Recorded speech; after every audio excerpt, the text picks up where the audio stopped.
আসসালামু আলাইকুম বন্ধুরা, সবাই কেমন আছেন?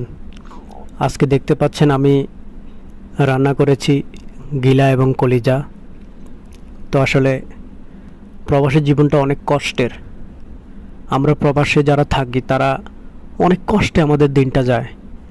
আমরা একে 12-13 ঘন্টা কাজ করি। কাজ করার পর আমরা বাসায় আসার পর রান্নাবান্নার কাজে লেগে যেতে হয়, কারণ খাওয়া তো লাগবে। 13-14 ঘন্টা ডিউটি করার পর আবার রান্না করতে করতে আরও 2-3 ঘন্টা চলে যায়। তারপর গোসল, তারপর খাওয়া, প্রায় 17 থেকে 18 ঘন্টা আমাদের কাজেই চলে যায়। তো আমরা কখন ঘুমাবো, কখন আবার ডিউটি করতে যাব, সেই চিন্তাও আমাদের মাথায় থাকে। তো সব কিছু মিলিয়ে প্রবাস জীবনটা আসলে অনেক কষ্টের। হয়তো হাতে গোনা হাজারে 10-12 জনের কষ্ট কম, অনেক আরামের কাজ পায় তারা। তো যাক, সব কিছু মিলিয়ে আলহামদুলিল্লাহ। তো আজকে আমি গিলা কলিজার আয়োজন করলাম। গিলা কলিজা পাকাবো। তো 2 প্যাকেট গিলা নিলাম, 1 প্যাকেট কলিজা নিলাম, নিয়ে বাসায় এসে ধুয়ে ভালো করে রান্না চড়িয়ে দিলাম। আলহামদুলিল্লাহ, রান্নাটা করতে আমার একটু সময় লেগেছে, যেহেতু শুকনা শুকনা।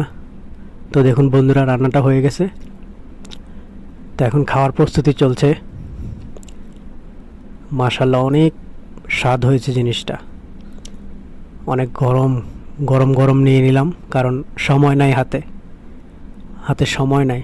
প্রবাস জীবন, রান্না করার পর পরেই খেতে হয়, তাই তাড়াতাড়ি করে ভাত নিয়ে নিলাম, গিলাও নিয়ে নিলাম এক সাইডে, আরেক সাইডে কলিজা নিয়ে নিলাম।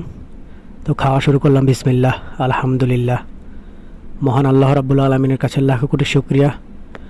আল্লাহ সেই সামর্থ্য দিয়েছেন রান্নাবান্না করে খাওয়ার। তো আলহামদুলিল্লাহ, অনেক মজা হয়েছে। গিলাটা, কলিজাটাও অনেক মজা হয়েছে।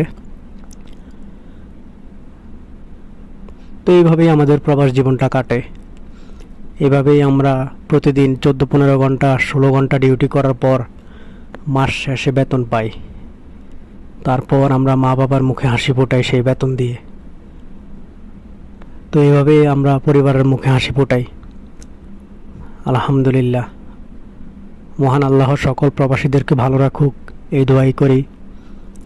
সকল প্রবাসীর মুখে খাবার তুলে দিক, যেন কোনো প্রবাসী উপাস না থাকে, কারণ সবাই অনেক স্বপ্ন নিয়ে এই প্রবাসে আসে। আল্লাহ সবার মনের আশা পূর্ণ করুক, সবার মা বাবার মনের আশা পূর্ণ করুক, কারণ মা বাবা বউ বাচ্চা সবাই একজন প্রবাসীর দিকে তাকিয়ে থাকে।